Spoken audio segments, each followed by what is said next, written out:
Have you ever sat in your bathroom and thought, man, this place is filthy. I should clean this. And then you get up to go get the cleaning supplies, and two, three, maybe four things distract you on the way from the bathroom to where you store your cleaning supplies, and you never get back to it until maybe a day, 2 days later, you're in the same bathroom and you're thinking, holy crap, this place has even gotten worse. It's disgusting in here. I have.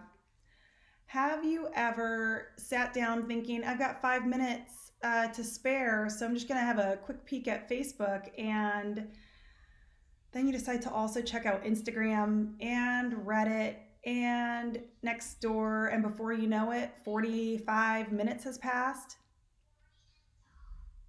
I've done that too. So, in my last video, I talked about the power of habit and ways to establish routines to be more efficient with your time.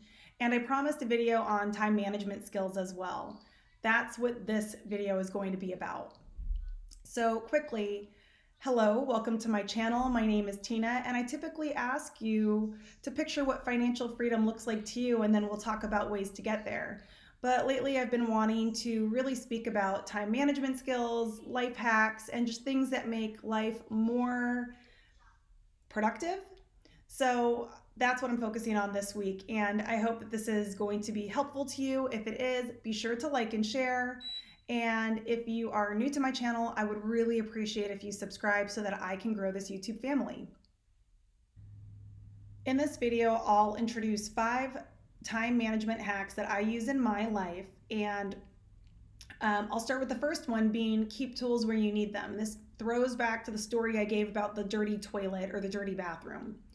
I have learned that it is better for me to have multiples of certain things, especially like disposable type products or products that you will move through more quickly, in a multitude of areas. So for example, I have 3 bathrooms in my house. Each one of them has its own toilet brush, its own toilet cleaners, 409 spray, some paper towels, and like the scrub brushes.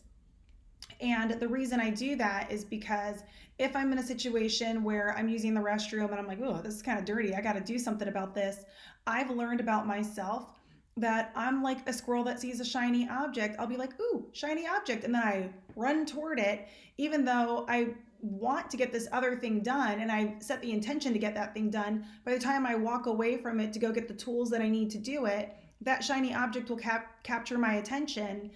Maybe it's the kids, maybe it's the phone rings, maybe it's somebody knocks on the door. And before I know it, I've completely forgotten about going back and cleaning the bathroom.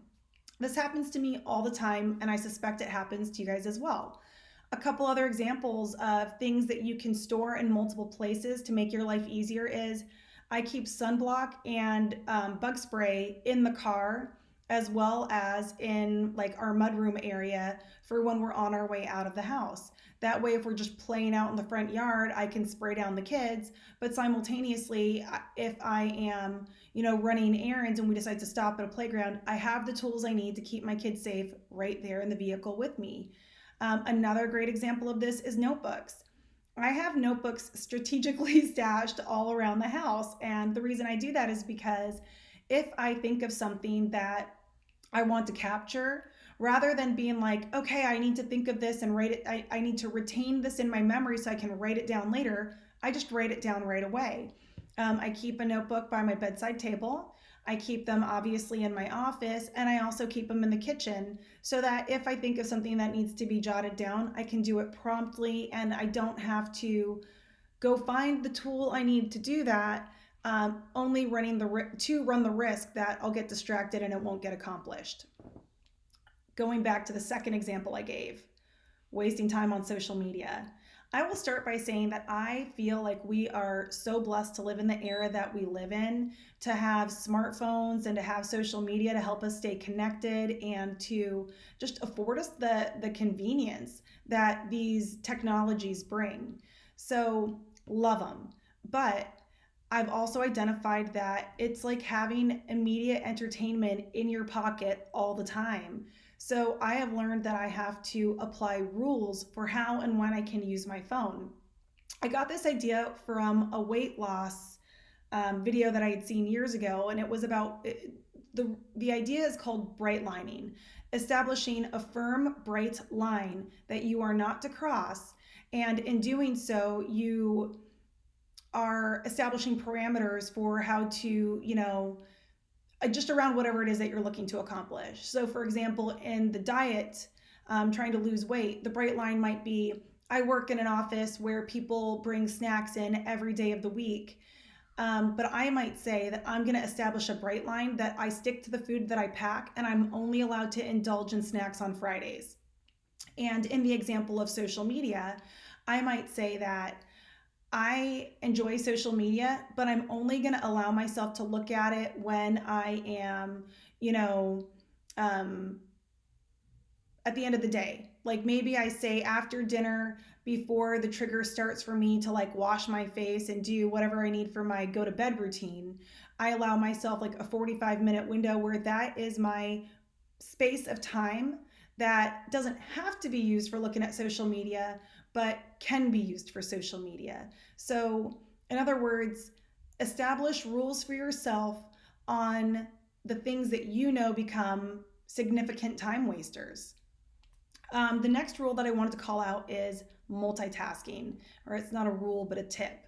And I am not one of those people that believes that you can successfully multitask at anything. I think that the idea of, you know, advertising that you're a multitasker in job interviews is not so great anymore because people have come to understand that you cannot multitask two things that require thought energy at the same time. What you end up doing is these micro transitions, right? So if I am writing an email and listening to a phone conversation that requires me to actually think about what's being said and respond to it, I'm not actually multitasking. I'm listening and then I'm typing. I'm listening and then I'm typing. I'm not doing them simultaneously. I'm doing micro bouts in each one. And it turns out that that's actually really erosive to focus and doesn't serve you. But there is a way that multitasking can serve you. And the example of that is when you combine a mindless activity with one that requires thought energy. So, what I do is I love watching educational YouTube videos. I will pair that with chores that I already can do on autopilot. So, for example, if I'm cooking a dinner dish that I know that recipe like the back of my hand and I don't have to think through the steps, I can simultaneously learn something and watch a Jordan Peterson video. Or let's say, since I work out of my house, I'm having a one-on-one with somebody and I really want to pay attention to what they're saying, but I want to keep my hands busy, maybe so that I'm not distracted to work on email.